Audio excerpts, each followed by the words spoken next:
Welcome to ABA on Tap.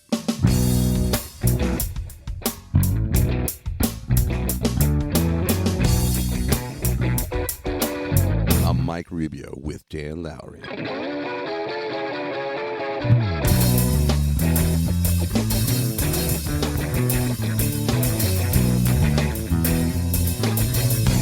So without further ado, sit back, relax, and always analyze responsibly. All right. Welcome back to another installment of ABA on Tap. I am your ever grateful co-host, Mike Rubio, and this is part 2 of What If Hardwired is Just History? Breaking the Rules and Finding Reinforcement with Mark Malady. Enjoy. So when you're talking about decel targets, I'm assuming you're talking about like behaviors for reduction. Is that kind of what you're referring to there? It is. Yeah. Interesting. I think in general, I think that's something. Maggie Harabuda, are you familiar with her? No. She's another autistic BCBA from Philadelphia. What's her company called? Unfurling Littles. Unfurling Littles. Is her, She's awesome. She's been on our podcast and very insightful, just like yourself. But she's really talked about the strengths-based model, which sounds kind of like what you're referring to versus the deficit model, right, of the decelling and of working on these behaviors for reduction, which is still funny because sometimes with insurances, they'll want like, well, what are the behaviors for reduction? You have to have behaviors for reduction. But I bring that up in your context because a lot of times behavior reduction, I feel like, is done from like the environment side or the benefits for the environment, not necessarily the benefit of the individual, right? It's like a DRI versus a DRA. It's like, well, if I can get them to stop hitting, that'll make my life easier. But a lot of times it loses like, why are they hitting? That gets lost in that we just need to get them to stop hitting. Absolutely. And, you know, the strength-based approach I like a lot. I think sometimes that can go a little awry too. I prefer to think about it from the constructional lens from Gold Diamond, where basically skill construction is how you allow people to alter their life, right? So if decel targets are fulfilling some purpose, then really it's because there's a missing repertoire, and that missing repertoire, if constructed, will make it to where the decel target doesn't really need to come through anymore. So in Generate, in our assessment, in our first versions, we had this really cool barriers section that was about like, what do you do with decel targets? We actually took it out from our main assessment area and we only put it in our motivational interview component to benchmark, mainly because we found that we very infrequently, unless it's severe and there's immediate risk to self or others, actually have to do any direct implementation on it. So it's really that idea of if you construct the base, then the learner will be able to engage to get their needs met and to explore the life that they want to live. And you don't really have to spend too much time on that. Go ahead. I see your brain spinning. Oh, I've got a ton of I've got too much going. I know. So many questions. So you're kind of alluding, I guess, well, I'll share this. What I was thinking about earlier when you mentioned it is we outright took, I mean, with rare exception, unless they really bug us, right? I don't know. I can't think the last time I approached it from a behavior reduction, even on a treatment plan for insurance. It was hard at first, but I made the argument of, well, yes, these are concerns, but this is what we're teaching to remedy those, as opposed, and it's not to say that we're not giving our staff responses to those problem behaviors. That's active. That's just a no-brainer. But the idea that I have to make them spend additional time counting, doing data, I think, at least from the in-home perspective, I would say a lot of that's qualitative. You ask mom and dad, hey, how's this going? Oh, it feels better. Absolutely. Cool. And they're accessing other behaviors that you think are good to be reinforced. Great. Then we're good from that perspective. But I really appreciate the way you pitch that, because I do think that, again, from that authoritarian, that really that strong authoritarianism, this idea that I'm coming here to help you, even worse, I'm coming here to fix something for you. That, you focus too much on those things that are, to your point, Dan, sometimes not even that detrimental. They're just annoying. So from a developmental perspective, I spend a lot of time telling parents, hey, yeah, does that annoy you? Yeah, that's actually right in line with what most 3-year-olds would be doing right now. And yes, I, as a parent myself, it's very annoying, right? But this is the value of it, and this is how I want you to respond to it. And these are not one way, but these are ways you can respond to it in terms of addressing function and so forth. Making sure that you're not inadvertently lending attention when you should be removing it. And there's a million other things they're doing that you could be lending undivided attention to right now. But because they're not annoying you, you leave well enough alone. And I find that basic premise goes a long way with parents a lot of the time. So. Absolutely. And I have an autonomous 3.5-year-old who's going on 35 right now. He's got a 5? I have a 5-year-old. She's the same one. Just coming out of that phase. Yeah, no, for sure. Just on the relief, just on the pressure release. Huh? Yep. No, it's great. I love that age. I think there's just so much learning. I think you were talking about this earlier in terms of our methods and our pacing, in terms of our outcomes, or I guess what our efficiency. The learning efficiency is if we dare measure them. That's one of the things that developmentally very early on from my background, when I came into, say, DTT for early intervention early in my career, I was looking at this programming and all these rigorous things we were doing that were very logical and obviously empirically valid in order to confirm that a learner had hit a certain target. And I realized very early on that from the developmental perspective, we were creating pretty unenriched environments by being so target specific. And it was like, man, wait a minute. And so that's where that process versus product thing first hit me from a more play-based, oriented child development approach, and saying they have to experience a whole bunch of things. And I can create those environments. And then in terms of how I reinforce certain things differentially, I think that's the name of the game here, right? Can I get you to jointly attend with me to something? Or from a developmental perspective, now you're engaged in an activity with me. So now I've got some level of instructional control. And I love the thesaurus play between fields, because I think that oftentimes we're talking about the same exact thing. Yeah. But, one side of us wants this term to be the prevalent term, and then we can lose a whole lot there. But yeah, what you're saying it really resonates with me, because I think I've had a similar progression. I want to get into just, I guess, briefly the idea of critical learning periods, which you mentioned earlier. And I love that notion, because I think that the value of it is time limited. I mean, and to your point, from a behavioral perspective, we're able to disprove a lot of that stuff. So things that you're not supposed to be able to learn after a certain time, well, clearly we can disprove that easily. And then I still do spend a good part of my career exploring what that really means. Like, what was the value of that in saying? So one thing that I know from the fourth dimension of time, okay, so I can understand that if you don't learn this here now, maybe this many years later, it might give you a different trajectory or a different challenge in learning something. But I'm with you. I don't think that this thing ever closes. I think it's always open, and depending on exposure and experience, yeah, you can learn a lot, but then, yeah, time's always ticking, right? And getting you closer to the end, I suppose. Yeah, I think that there's kind of threshold skills, whether you want to call them, whether you go component composite or okay, tool skills, whichever kind of differentiation helps you. But if you think about component composite relationships, there's definitely some generalized component skills that will allow you to meet that vision that my mom had for me that I talked about earlier, of like, you get to make an informed choice about what you want to do with your life. Making an informed choice is different than arbitrarily reaching your hand out and picking something and saying, oh, look, he selected that. Yeah. And getting learners to the point where they're going to actually be able to make informed choices about their time allocation is a fair dang goal. Yep. And every parent I've ever met really likes that general idea. And when you really do like a values clarification activity with them, it tends to come down to that very few parents really care about the specifics of where their kids are at or what they're doing, as long as they're not hurting people. Yeah. And they really just want to know that their kids are trying to live a good, decent life, and they're armed to be able to do so.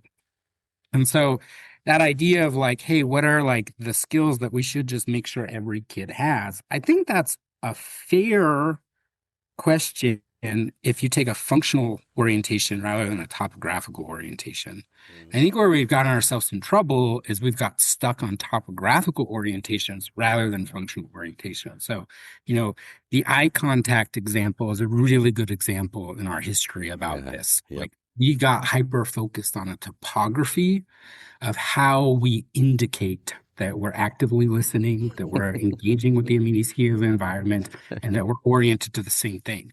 Those are functional classes that are vital. Does eye contact matter? as a person who my whole life I've been told that my eye contact is super weird, and sometimes, like in my early career, when I was working with moms, I started acting like, oh my God, they think I'm checking them out. Which, because I scan in a really different way, like, yes, sometimes I scan around the chest region, but I swear that is not what's happening. And, as I started to disclose my autism diagnosis to people, a lot of that, like that awkwardness that I would have with moms at first, kind of started going away. And I didn't even like clock it for a couple years because I don't know how to check people out. This was actually a thing that happened in graduate school. I had to ask, like, hey, when people say they're checking somebody out, like, what does that mean? So I didn't understand how most people's sexuality works. And I just thought I had like a pretty typically presenting heterosexual sexuality, but apparently I don't. I'm what's called demisexual now. And that is like I have to have an intimate connection with the person before sexuality renders. So like flesh doesn't do it for me. Like I don't like I've never looked at somebody and been like, oh, they're attractive. That like does not exist in my world. It just doesn't register that way. And so it was hard for me to detect that because I was coming from this perspective that's very different than what most people are doing. But so my eye contact has gotten me some awkwardness in my life. Like that's real and that's fair. That's okay. But I survived that awkwardness. I learned from that awkwardness. Yeah. And it didn't prevent me from being here today. It didn't prevent me from having partners. It didn't prevent me from raising kids. It didn't prevent me from learning and living the life that I wanted to. So that overemphasis on topography, I Hmm. think, is what gets us in trouble. And if we actually stick to the core of our science, which is a functional orientation at its heart, we'll avoid that. Yeah. It's when we skirt around that heart of our science of a functional orientation that we oftentimes find ourselves in trouble with that stuff, I think. I would agree. I think maybe developmental milestones is something else that fits into what you're saying in terms of somebody putting together a really good treatment program from a deficit perspective and saying this milestone has to be achieved and expressed in this manner before we can move Absolutely. forward. Even from a developmental perspective, somebody who I studied milestones, immediately I was like, this is a problem. We're already looking at a situation that's individualized enough to be on a different trajectory. Another way that we try to sort of shape the curve to one line, and this is clearly a different curve. This is a different situation is the way I like to see it. One way, and I would love to get your take on this, but one way that I've, at least for our staff and my purposes, I've taken eye contact to the idea of gaze, of shifting gaze. The idea that our eyes do give us a certain amount of information, but in order to respond to my name, I don't have to turn my head to look at you. I can just say Yeah. what. Yep. So I could raise my hand and be like, yep, go, I'm busy here. And then, yes, I love the point you made. I've actually used a similar explanation and saying, yes, we have this vision, this ideal that if I'm sitting with my hands crossed looking right at your face, that I might actually be listening to you the whole time. But I can guarantee you that some of that time, I'm still thinking about something else. you're in your land most of the time. Like when it's you on the nose, you're like, yeah, right, that person's not attending at all. Those are the people who teacher has to raise their hand, It's like they call on you because you're playing too good at the part. and I've narrowed it down to this, and I'm not. This is not the be all end all. This is not my stopping point. Again, would love to get your take on it, but then sometimes parents, especially for younger children, will ask me, well, then why do we put that value on it? And I think, well, I can think of only one reason at this point. I think that being able to see what somebody's mouth looks like while you hear the sounds they're making just might be kind of a cool cross-modal piece of information that you can use in learning how to talk. And that seems to satisfy a lot of parents. Oh, you're right. So I'm like, yeah, so we want to have all of those aspects of joint attention where I'm looking at you, where I'm not looking at you, and then somewhere with all that put together, we might actually be listening to each other 75% of the time. Yeah.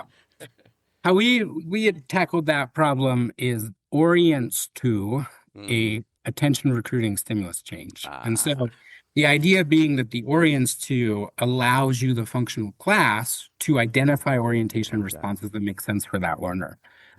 And that is kind of like what we're trying to really bring home across all of our pinpoints in our assessment is that when we let go of the response form and we go back into response classes that have functional relations to the immediate environment, we aren't dictating how a person does a certain thing. We are looking at the outcomes that come from those actions. And so the emphasis on interaction, and that behavior is really the interaction of a person with their world, and it's not the action of the person, is part of what drove me most crazy about mainstream behavior analysis for like the first 10 years. Honestly, it still drives me really crazy, and I absolutely hate the ABCs.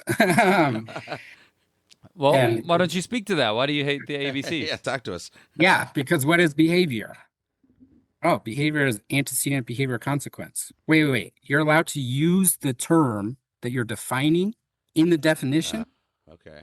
That doesn't make sense. You can't do that. We've known that for years with logic. That's not how language works. So from a very basic perspective, it can't be. Like, you cannot say the definition of behavior is the ABCs because you're using the referent and the description. So when we say, okay, well, honestly, okay, I get that, but that's semantic stuff.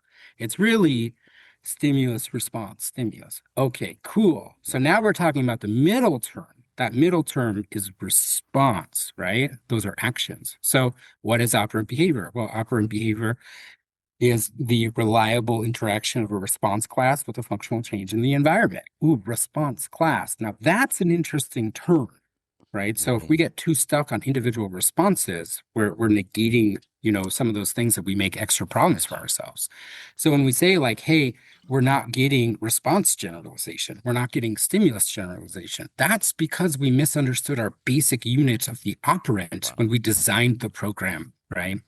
So we created an extra problem for ourselves by going back and using too mid-level of a term. So what I teach is I teach a couple. One, I teach the before, the action, the after. So I call myself the black sheep of behavior analysis. I'm going to teach you the bob. Before the action, the after, the ba. I like that. The ba, I like okay. that a lot. And then another that we'll go with like more students who we're trying to break the ABC thing with, like students behavior analysis. We'll go with antecedent response consequent. I don't like consequence. It was a bad mid-level term. I think we did a bad job with that one. It confuses the hell out of everybody. The connotation is rough for sure.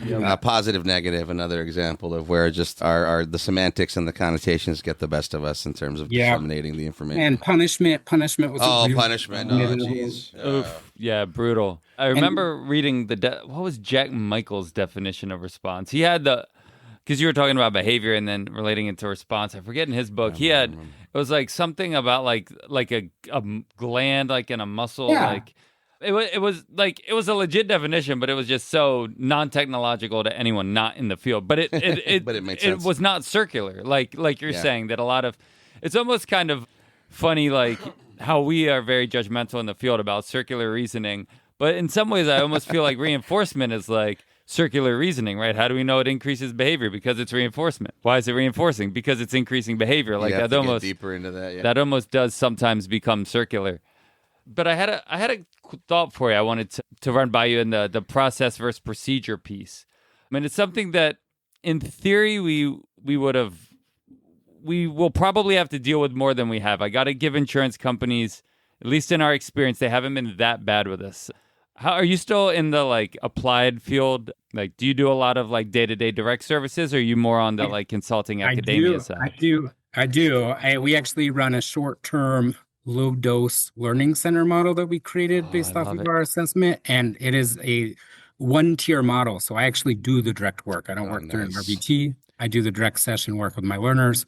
I maintain an active caseload through it. And essentially how the model works is we do our skill-based assessment, and then we go through with the family or the learner, depending on the age or both. And then we pick a milestone comparison, some big thing that they want to accomplish in their life. Like, hey, we want to get a job at Starbucks, or I want to go to college, or I want to have a girlfriend, or I want to go to a dance class, some really big thing.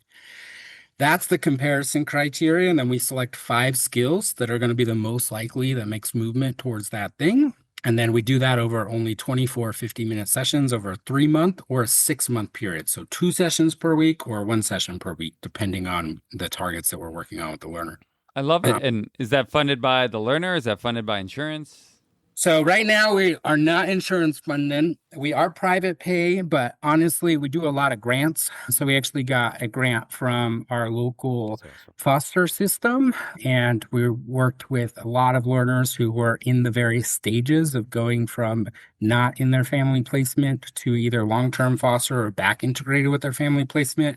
So we had a grant with them. We had a couple of local grants. So we actually only had 4 families pay private pay out of the 60 families that we've worked with so far. Wow. So we've got most of them covered. So yeah, the So- model is designed though to kind of fix some of the core issues that we're seeing in mainstream behavior analysis of the flip of the ratio of hours and all of those things that kind of happened where you don't have time to actually program or design things or kind of work through the process on the back end that you need to work through. Love that. We're very similar. We're very much on like the low dose. I think maybe one of our clients gets 4 hours a week. Like, Oh, nice. it's not like, we hear people saying that they're coming to us and they're like, well, I called this ABA company and they say I have to commit to 25 hours a week. Like, are y'all going to make us do that? And we're like, we don't even know your kid. How are we going to do that? And Mike's one of the owners, but also maintains a full caseload. And a lot of that is direct. But I bring that kind of going back to what you said about the process versus the procedure piece. And I wonder because I feel like from the medical side of things, and that's because a lot of our insurances are funded by medical, or a lot of our services are funded by medical insurances. It seems like the medical-based model a lot of times is procedure-based. Like you get this diagnosis, you do this, whatever this regimen is, and then this is the prognosis within that. And it seems like, I don't know if it's the chicken or the egg, if that came first or our field came first with the procedure oriented. But from what I've seen, just because we had to break out of it at our previous company, is things are so procedure heavy. Like insurance company wants to know by what date you're going to do this. How are you going to do it? I want to know your exact procedures. And I kind of get it because there can be a lot of ambiguity of people asking for 40 hours a week and not coming up with any results. Like I'm not saying insurance is the only bad people. There's a lot of bad actors in the ABA side of things too, just requesting hours and not doing anything. Totally get it. It seems like historically that's kind of what people looked for, was more of the procedure so it could be easily replicatable. If somebody were to come in and show your child the green card, that child would be able to identify it within a reasonable doubt, right? And then we broke it down into, it was even like the presentation was broken down. We would write the SD, the R, and the SR, right? And the instruction, the RBT or the behavior interventionist, they would present the same SD because you don't want to vary the SDs because you can't do that. And then get the same response and the same SR. And that built a lot of rigidity and didn't really generalize well. So when you speak of process and you speak of that generalization, I just vibe with that so much because I remember specifically we were talking about, I forget exactly how it came up, and please correct me if I'm wrong. We were talking about manding and like the SD not being like, what is this? The SD being like natural environments. And we would just write this stuff because we're like, we don't want your response to always be in response to the interventionist response. We want you to just live your life. We don't always have to present all the antecedents. That's what it was, right? Yeah. Us presenting the antecedents. And hopefully I'm not rambling here, but I think it comes down to kind of what you're saying that resulted in the lack of the stimulus and response generalization. It's because we became so procedure heavy as a field. Yeah. Like early on. That's where developmentally I felt like we were, enriched. The idea of enriched environments has such good data from a developmental perspective. And the more I was promoting this DTT idea, the way that company was running it early on in our careers, it was like, man, this isn't an enriched environment at all. In fact, does this kid ever start wondering why I keep asking him the same damn question, even though he already got reinforced for it? Like, what the hell, right? So can he ask you for something without you having to preempt it? Right, exactly. That's not all a man, of those right? Things. That's a protest. Yeah. So that's where, again, the more of that process play, or at least for the younger learners, that idea of play just kind of made sense development. It's like, what do we do to enrich your environment through play? And then let's fit all of these targets we've come up with into that interaction. Sure, we can plan. You can, Absolutely. Hey, he might enjoy this. They might enjoy that. Hey, I know, dad might like to play this with them. And then be ready to fail. Be ready to present that stimulus and the kid to be like, nope, I have no interest in that. And what are you going to do about it? And then, what are you going to do about it? You better be ready to pivot to something else, right? So then from that opened up the idea that, hey, these kids have preferred, kiddos are showing preference such preference to items that they hold them 2 items in their hand. Okay, well, that's a problem. Take it out of their hand. Well, what if it was a blanket? Would I be so worried about it? No, I wouldn't. Now, would it obstruct their grip from other items just the same? Yes, it would, but it's still a comfort item. So how am I going to be able to provide enough security, comfort, whatever you want to call it, so that they feel okay putting those items down and grabbing something else? And so it just opened up from stimulus response, from a contingency analysis. All of a sudden, it was like, I'm the one that's being rigid. There's this diagnostic perspective about rigidity and inflexibility. Look at our treatment approach. That's like the most rigid thing you could come up with. It was so enlightening to be like, well, we're doing this all wrong. I thought I had it right. It's interesting too, because I think that the vagueness with process and we love it, especially versus procedures. It's probably difficult for insurances, right? Because if we're like, we want to get this person to talk, and they're like, well, how are you going to do that? And we're like, well, we'll build rapport, we'll do some joint attention. How long is it going to take? Well, I don't know exactly. I can make a guess, but everybody's going to be a little bit different, and that ambiguity can be pretty difficult, I feel like, versus procedures. Like if I sit somebody down and I expose them 10 times a green card, like they can probably identify green after like a couple of weeks, like pretty consistently. Now, is that going to generalize? Probably not. And I know like you were really big on the joint attention, right? Yeah. So like, why do a lot of the kids that we work with need a million trials? Well, because they're probably not engaged in 999,000 of them. So just instead of working on all these specified targets, let's work on like the pivotal behavior of joint attention. But that can be tricky because you don't necessarily get the immediate measurable results that you would with the more tangible procedure-oriented targets. I said a whole lot. And if you're not you're not forcing the physical prompt, you're not going to get any of the envisioned response to it. It made sense in my head. I don't know if it made sense out loud. What are your thoughts on what I just said, Mark? I've got like 3 threads to go off of. All right, Nice. perfect. Welcome to my head. You're the man. Yeah, we're good. So the first one is kind of this idea about the medical model and that the medical model is procedural driven. And I kind of want to dispel that a little bit because process-based medicine actually started getting kind of big again in the 90s and early 2000s. And the argument being from those literatures that actually process-based medicine was how medicine was originally practiced. And it was only in the development of cure-all ideology that procedure-based approaches became the big mainstream. But kind of just think a little bit about like a surgeon, right? Yes, a surgeon knows an outcome that they're trying to achieve. But what makes one surgeon good versus the other is how many things they can adapt to in the context that they actually get in there and start working.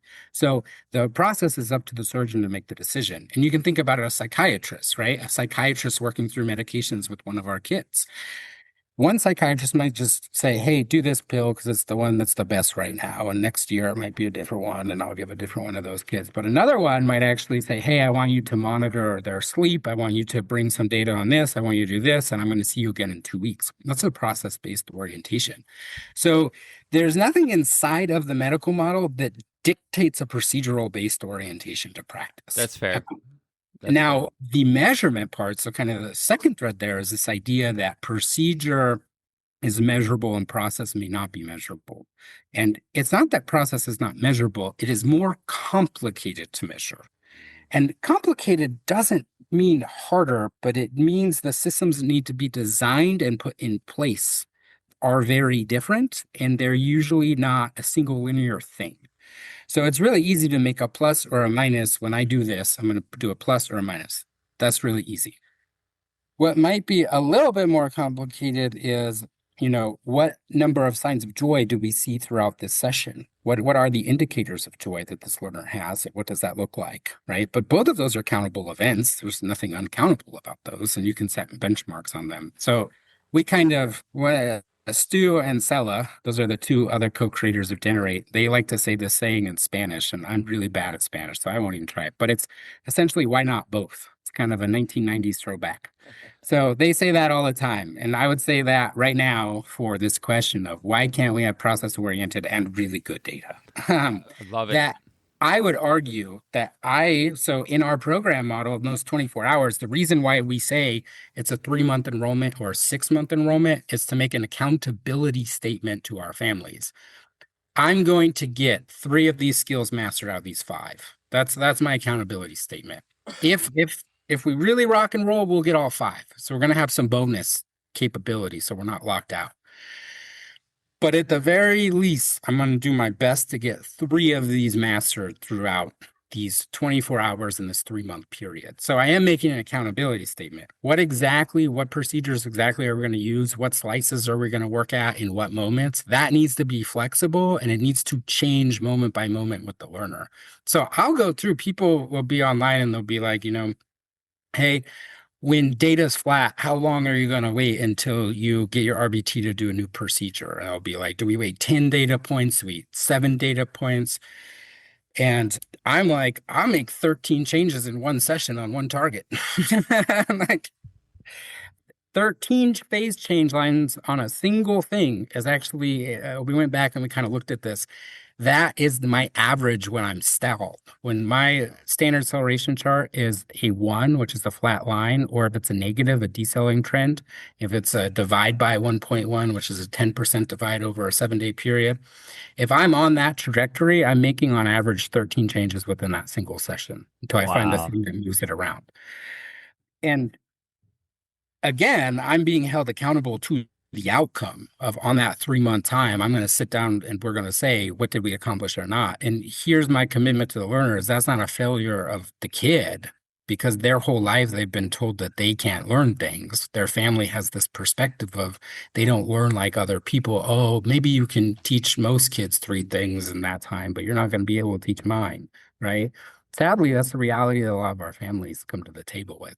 So if I fail, it's not that I look bad. Unfortunately, it's the families confirming their belief that their kid can't learn.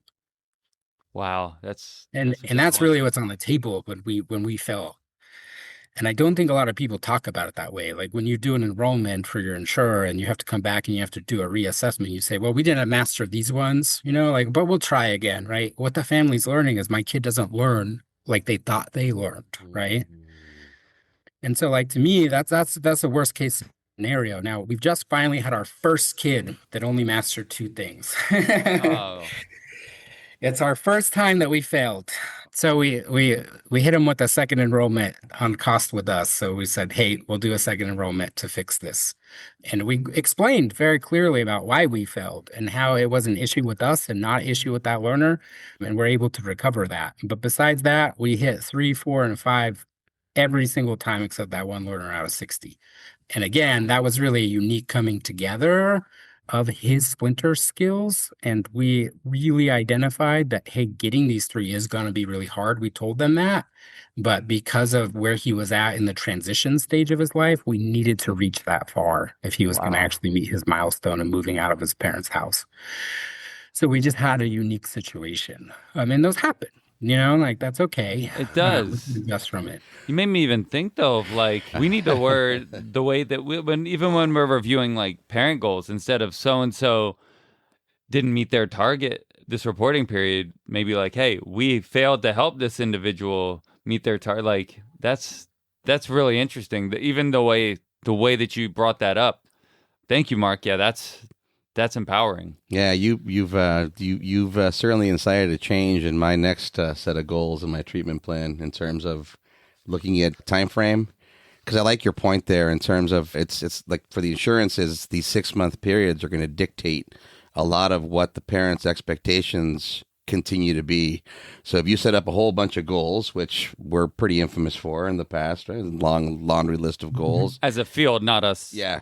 Well, yeah, for sure. Although we used to do that. Yeah, no, for sure. I mean, that's what I learned on. Then I was like, wait, I can't manage this. This is way too many bowling pins to juggle, right? Can't run 25 goals. Can't do that. And then even worse, right? So now you're not running everything every time, or you're, as a younger professional, you're stressed to run everything, which reduces the quality and the continuity. But yeah, the point being that treatment period, that authorization period, could have a lot of influence on a parent saying, oh, wait, all the goals transferred over versus, hey, they mastered 75% of these in this time, and now they've got a whole bunch of new things. I never really stopped to consider what that might do to a parent's understanding or perception of their child's learning efficiency. That's cool, man. Thank you for sharing that. for whatever it's worth, that's going to Yes. make a change in my next treatment plan for sure. Oh, I love to hear that, man. Yeah, I mean, I like to kind of think of it from a maybe 6 month to 18 month piece, but that year, of lag, if you will, where things, even with my better comments and explaining it, hey, we're making progress along the way. Could I find a requisite skill or something else, a component, if you will, that might be achievable in that time frame, and then what does that do to the parents' confidence of their child being able to move forward? I mean, it seems nuanced, but I think it's huge. Wow, that's super, super cool. Thanks so much for sharing that. I think I cut you off, Mark, so I'll pass it back to you. But yeah, thank you. Awesome. No, do you guys mind if I use the restroom real quick? No, not at Go all. right ahead. Go I ahead. took the Pause drink it. part of this serious, and I have 3 empty drinks. We're good. We're good. So, rock and roll. I'll be right back. All right, we're back. Glad All you could right. take that break. We've been at it, so we're nearing the end of our time, so to speak. We never would like to rush people off. I do have, unfortunately, a commitment after our segment today, so I think we could probably sit and talk for 4 hours. Not that we would monopolize that much of your time, but we already have all sorts of plans for you, sir, in terms of maybe getting you to come talk to our staff, or we certainly want to have you back on again, because I'm sure there's many other things we could explore. So just thank you once again for sharing your time. Dan, you've got anything on your? So I guess going back to the first thing that you said about the medical model not necessarily being procedure oriented, I think that's right. I think that a lot of the reasons that things are procedure oriented are probably more so from the provider end of making it easily replicatable. I mean, I know we've been big on individualization, and it seems like the field in general a lot of times is more big on like templated programs. How can we just get it out there as quickly as possible? So yeah, I think what you're saying is spot on, and maybe that's more honestly us as a field. To be fair to insurances, Yeah. I think we've had 1 or 2 phone calls. Everything else has gone through, and the phone calls, they're like, okay, yeah, that makes perfect sense. We really haven't had much pushback. So thank you for clarifying that. I think what you said was really enlightening, and maybe more of a reflection of us as a field and our delivery rather than what we're being required to So do. you're saying the ABA chicken laid the procedural egg? Is that what you're admitting here? There you go. Yep. Did you have more that you wanted to chat that you had in terms of the questions that we've asked? Yeah, Please. I think on part of that though is that the idea of science that we kind of got stuck on early in our field. So when you go back to Skinner and you kind of look at like what was happening on what science was, he actually had kind of an outdated model of what science is and how it operates, even at the time period that he was writing. And field-based models were really coming on board with how modern scientists were thinking about the work of science and the interactional effects across things. And so part of that procedure element, I actually think comes into how we define science and what science is and what it means to be doing good science is the idea of the procedure. And so we took that kind of into our applied work. And I think that that's part of where that kind of got lost. And that was a little bit of my general thinking through that as I kind of pondered the question of like, why does everybody get so obsessed with procedures? And then I think the other part is because we tend to work with staff who aren't oriented to our worldview, that procedures create an approximation of the things that we want. So in differentiating our scope of practice between our RBTs and our BCBAs of who designs and makes decisions, we're actually limiting the perspective of the RBT should be making reasonable adjustments. So that kind of two-tiered model, I think, also messes with us a little bit. First is, hey, in the precision teaching world, it's not uncommon that you'll kind of design a program where, hey, if the first timing of the day produces this result, you're going to slice back here. If the first timing of the day produces this result, you're going to jump forward to this. So you have differential decision making that's happening. Rather than don't make a decision, we need to teach our frontline people, you need to be making lots of decisions, but it's the scope of those decisions and how those decisions work with and impact the overall approach that we're taking that is really important. So part of it is we need to actually design and think through how do we empower our frontline workers to make meaningful decisions that are oriented with where our learner is trying to go. That's a really interesting application of first trial data. Yeah. Of like, based on that Yeah. first trial data, it could affect your divergence of your procedures and or processes for that's really interesting. Well, it's a great Well, starting. it makes sense because we all like show up different every day, you know, like Right. Yeah, absolutely. I mean, there's certain What a days- great starting point to empower our RBTs to be able to make at least have one option, have two options, as opposed to wait until next week when your BCBA comes to adjust this, and now I'm just going to apply this ad nauseum despite the learner not showing any engagement or otherwise, right? Which is, unfortunately, I think tends to be the model right now. Yeah. They don't want to make decisions. They don't feel empowered or capable of making decisions without an option like this. Yeah. That's powerful. One of the things that we did in our assessment that I think differentiates us from other skill-based assessments on the market is that before you actually start the assessment timing in our early learner skill sets, we actually have a pre-teach component where it's your goal to see, can I teach this person to do this one time correctly within 3 minutes? And you're allowed to use anything you want to teach them to do it within 3 minutes. So you're doing really fast shaping, prompt fading, altering reinforcers, anything that you want to do as the clinician. And the reason being that I hate it. So when I was at FIT, in most behavior analysis programs still today will teach, when you're doing an assessment, do not deliver reinforcement. Like you're doing it in an extinction type condition because you don't want to accidentally teach. My whole life is teaching. And there's no situation where I don't want to teach a learner who's in front of me. Why would I dishonor them and waste their time by having them do something that wouldn't allow them to grow into who they want to be? Like, to me, that's a disrespectful thing to do. And I ain't trying to disrespect a learner the first time I meet them, because you're usually doing a skill-based assessment in the beginning of your relationship.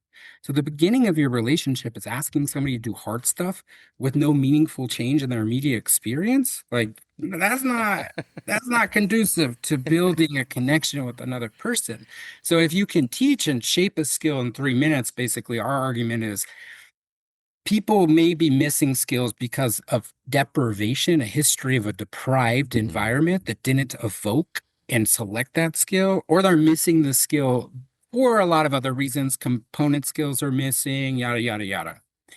If we accidentally select skills that we're going to then put in a 6-month off that is because of deprivation, we're wasting everybody's time and we're wasting a crap ton of money. That's the reality. And we do that. Like, I can point to, if you show me people using ABLES or VB maps or peaks or any of those, I can point to that where that's happened with the learner, and you can see it really clearly on their graph. And now they're just running maintenance for, 5 months out of that 6-month off. And go ahead. Sorry. Yeah, that's okay. That is the tool misleading us. And so we wanted to break that kind of historical approach. And then what we do is we use rate-based measures to differentiate where the person's at from acquisition to maintenance and utilization and functional classes. So if you teach somebody something brand new that they've never done before, they're going to be able to do it, but they're going to be way slower. It's not going to be as precise. It's going to be clunky, right? So I can see when somebody scores a 1, maybe when I'm debriefing, I say, hey, Joe did this in our session together. And the parents are like, we've never seen him do that before. And I'm like, I didn't think you had. I think I taught him that in that first moment together. So now in the debrief, before we even select things, there's this narrative of, oh my God, my kid actually kind of learns. Yeah. Which is a different story. Do you think that that's an element, the idea of no reinforcement during assessment? Is that just a pure element of experimental control that renders itself impractical? The way you're now describing it, it's like, do we really? I mean, what's the point of that other than experimental control, which has nothing to do with your objective now in trying to take that from, we like the phrase, from the lab to the living room, right? Yeah. Dan's kind of said earlier, are we really trying to prove that reinforcement works anymore? I think we kind of know that already. Like, why do we have to prove it again to implement it? Or, so I really appreciate that you explained that. But I mean, is there any other reason why we do that other than this sheer experimental control and trying I think poor measurement. So if you're using a relatively restricted criteria to score the item, like performance on 3 trials, and you teach them, that poor measurement could tell the wrong story of like, this kid's doing it. And then that's not going to line up with what the parents say. So if you can control for the measurement criteria, you can break that that issue. And that is a real issue if you're using limited measures. And so how we fixed that was by using robust measures that really had the idea of fluency built into them so that we could identify when things are in an acquisition state. And being able to talk about them in an acquisition state means you're probably not seeing it this at home. They probably can't do it when they're stressed. They probably can't do it when they're in an active meltdown. Like, that's okay. What this means is we have a base that we can work from, though, and we can get them to that spot, which is a different story. So it's not that they can't, they won't in certain circumstances, and that's a huge difference. They aren't yet, Yeah. Uh-huh. Can you speak specifically? I know you've talked a little bit about the assessment, but speak about where people can find it. Because I think Mike and I, when you were gone, were like, we are super interested in this. So we want to know where we can find it. Yeah, please speak on this assessment. Yeah. Or anything else you'd like.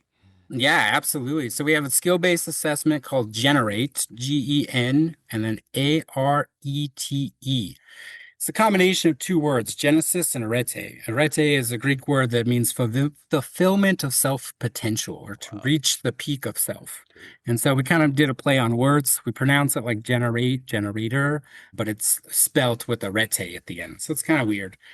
But essentially what we did was we designed this tool because in our adult services for that nonprofit I talked about, we saw across all of our programs, we didn't have a standard way to select targets for people. And it was really whoever was loudest in the room got their vision for the learner. And it very infrequently was the learner. It was somebody in their support network, a guardian, somebody else. So we started designing it back in 2014 for that reason. And we spent a lot of time designing it. And originally we envisioned that we were making an assessment for adults with disabilities. But in making an assessment for adults with disabilities, if we really believe that adults with disabilities can do anything, then it means that we were building an assessment for any human who had ever lived.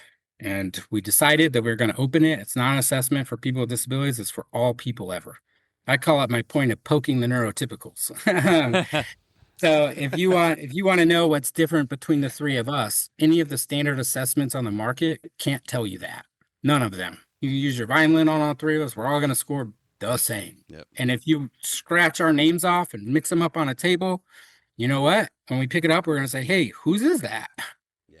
That our goal was that our assessment could never be that way. That the three of us are three different unique human beings, and we should score different on a skill-based assessment. And so we have really high ceilings. We also have really low floors. When we started our learning center model, I had a lot of kids who were 3-4 years old, and they were being told that their kid didn't score on the assessment. And the mom told me, like, you can assess him, but he's not going to score. Everybody that we've taken him to, he's too low for the assessment. Wow. Which is a heartbreaking story. So when we actually scored that kid on the assessment, Mom cried. She like straight up cried because it's the first time that somebody acknowledged that her kid was doing things that humans do. And that idea of there is no limit to how low a learner presents and how high a learner presents doesn't matter. If you're a human, we got you. So womb to tomb, that's the idea. We'll take you from the beginning and then we'll take you to the end and we'll see where you go through the journey. Now, when we do that, what's cool is the goal shouldn't be that the three of our assessments look the same, right? But if you think about like traditional developmental milestones, and you and I have to link on this, I'll probably send you a paper I'm working on because we're actually working on the concept of developmental milestones and how behavior analysts adopted the wrong one. And so I'm actually really interested in your thoughts on it. I would love that. Probably in the next week or two, I'll send you a draft version and check out for me. I appreciate that. I would love it. I'll soak it right up and let you know what I think. Thank you. Yeah, and like be critical, like because we're still early, so we're still playing around with some stuff. But so the issue with that is that the goal is to get 100% on all of those assessments, right? And that's a weird thing to think about. Our goal is that everybody needs to get 100%. If you're not 100%, then you're bad. We might not say that, but the reality is that is how any parent is ever going to look at those things. Yep. My kid's not good. My kid can't do this. My kid can't do that. And that's going to be the story. So we wanted the assessment to not be able to get 100%. And the idea is that it is impossible for any one human to get 100%. Because if you allocate your time over here on these skills, you're taking time from being able to learn these skills. So when you get into really top end skills, your skill distribution is really a reflection of who you wanted to be as a person, right? Like our skills are different in areas because we chose to allocate them in different ways. So you can't just look at a person's score in the outer layer of our assessment because you're not supposed to get 100%. What that meant was we needed to make a visual way for people to compare where they are to something. That's something we call milestones. So that's, I want to get a job at Starbucks. I want to go to college. I want to have a child, Ooh. whatever those big things in life are. And then we benchmark what people who typically accomplish that. We benchmark how they perform on the assessment. And there's room for variation. We tell people like, hey, if you're within certain ranges, you're probably good. You don't always have to do skill building. Some accommodations can fill the gap, right? So maybe we're not going to recommend skill building. Maybe instead we're going to recommend some accommodations to get you there. What's crazy about this, though, is sometimes we see that the person's current skills are over their goal. So we had one lady who wanted to stay home alone, and she was in a 24-hour care system, and she actually was living in the community in a 24-hour home. She didn't have line of sight supervision, which is a restriction in every state, by the way. If you have to have another adult watch you at all times, that is a huge restriction when you're an adult. Yeah. So she didn't have that, but systems defaulted into line of sight supervision when they started meeting people. And so she was never left home to stay home alone because she'd never been home alone before in her life. But she's like, I'm tired of having to run out to the store because my roommate wants something. Like, can I just stay home when you guys go run errands? And so for like 3 years, it was always a new reason why it wasn't safe, a new reason why it wasn't safe. Okay, let's work on this habilitation plan for a year. Let's work on this one. Oh yeah, you learned that one. Let's work on this one now. 3 years, this lady just got pulled around and around and around. So when we used Generate with her, we saw that she was significantly over people who are staying home alone. And we said, look, guys, this isn't a skill deficit issue. This is a dignity of risk issue. And is what risk is your service system comfortable with? And what do you need in place to roll the dice and see what happens? So we started with 15 minutes alone. She's now staying home alone for 6 hours a day. Like she could just be home. She's good, man. We didn't build a single skill. No skill was needed to build for her to be able to do that. It was the opportunity to practice it. That's all she needed. Wow. Which fit with the Medicaid waiver model. Like it was allowable inside of her Medicaid waiver system because Medicaid waiver actually allows for maintenance goals. So like it was all good. We could write a goal that was a dignity of risk goal. And we could outline in a way that the provider felt covered and everybody felt comfortable and the guardian felt comfortable. And we were able to navigate a really hard situation and not say, yeah, hypothetically, what if a person breaks in through the window? Would you know what to do with a burglar? And it's like, come on. Like, None of us would. Yep. Well, you have a new assessment now for your new group home clients. Oh man, you have no idea. I'm going to be looking into what you're doing very, very closely.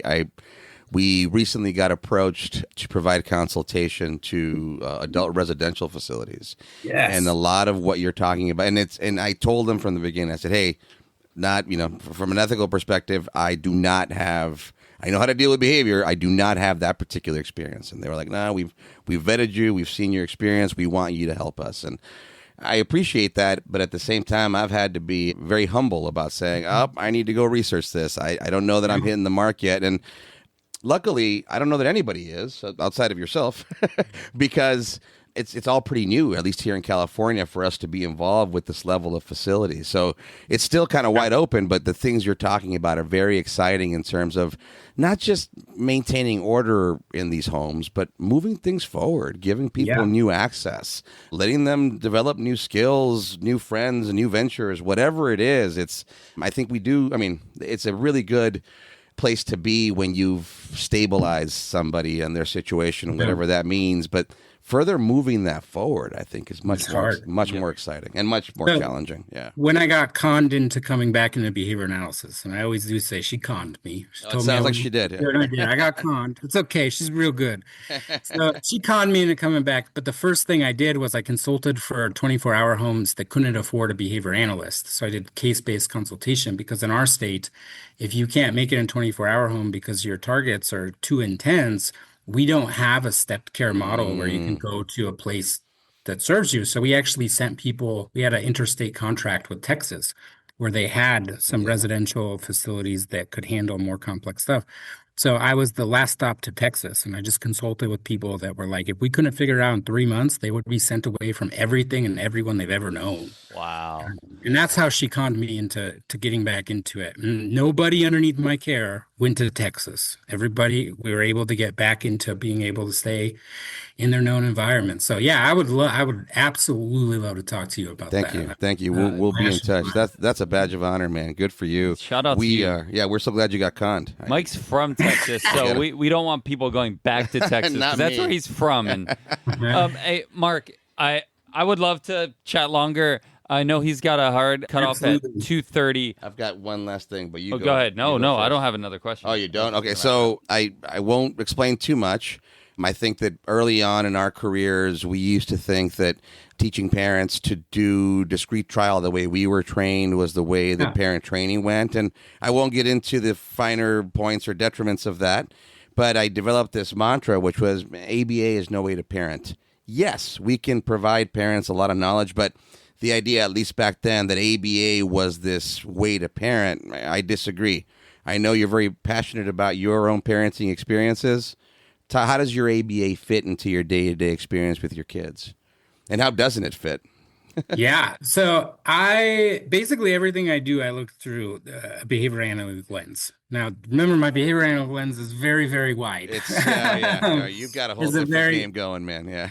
Very wide one. But what I will say I don't do is I don't give my partner procedures. That is not what I do. Never in a million years would I do that. But I do utilize the science in our interactions with my kids all the time. And I try to teach them to leverage the science for themselves. So like with my 11-year-old, it's really a focus on like, what are the goals that you're setting? How you're engaging with them? What are those values that those are fulfilling? How are you checking in with them? If you want to learn something new, what are the things that you know about yourself to design that environment? And how are you doing that? So she comes up with her crazy goals about what she wants to learn and she pursues it. With my 3-year-old, it's like, hey, there's levels of tantrums that are typical for 3-year-olds. I'm like, I ain't trying to get her to 0, but I ain't trying to get her to screaming and yelling at her mom and pulling and biting and going wild, because my kids are wild. I make wild children. You know, I'm a wild man. My children are wild. We have very strong opinions, and pre-language for us is really hard. So getting to the point where like we're learning to utilize language in different ways is definitely a thing that I do with my 3-year-old. So I utilize it. But in our parent training, part of our model is, well, the kid's getting assessed 2 hours. The parents are doing parent collaboration with us. And they have a little module that they go through on strategies. And I actually evoke them to tell me no. So I want them to say, like, that strategy does not work for my family. And that's the dumbest thing in the world. Why would anybody want to do that? Yeah. I need them to tell me that. I don't want them to just nod their head and say, yeah, I could see why that's good. I see why that's good. I see why that's good. So they do those on their own. And then we come together and we actually talk about which one of those are interesting. Which one of those sounds like you're kind of doing a version of it already. And let's kind of tweak a little tiny micro thing you do. That. I'm not trying to get you to do brand new big things. I actually want to see what you're naturally doing, what feels good in your home for your family. And I want to see a micro change, because I believe that behavioral processes work on the micro level, and switching something like a delay of 3 seconds to a delay of 5 seconds is a big deal. And you don't usually need a whole new thing. Like the parents already have a built relationship. And if you can help them tweak, you're going to get that natural buy-in that everybody kind of complains about and feels like is really hard to establish. And it goes back to a practical version of that experimental manipulation. Just change that a little bit. See what happens. Yeah. Oh, there you go. Check that out. Oh, wait. Nope, that didn't work so well. Maybe don't do that. I love it.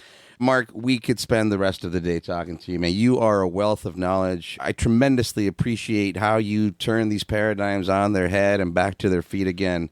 It's been a distinct pleasure. Oh, we went to school today.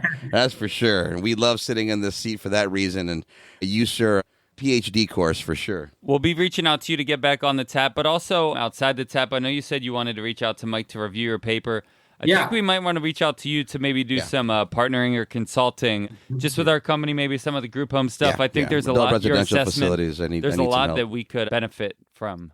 So I love that, guys. I look forward to chatting more in the future. Have a great day, y'all. And let's see, just give us just 1 second before you go. I'd like to end with some gems that we've collected throughout our discussion with you so we can put in our tagline. So I've got consider process as well as procedure, establish an accountable therapeutic relationship, let families be families, generate low-dose approaches, and Always analyze responsibly. cheers, Mark. Thanks so I much, love man. it. Have a good one, y'all. Always analyze responsibly. ABA on Tap is recorded live and unfiltered. We're done for today. You don't have to go home, but you can't stay here. See you next time.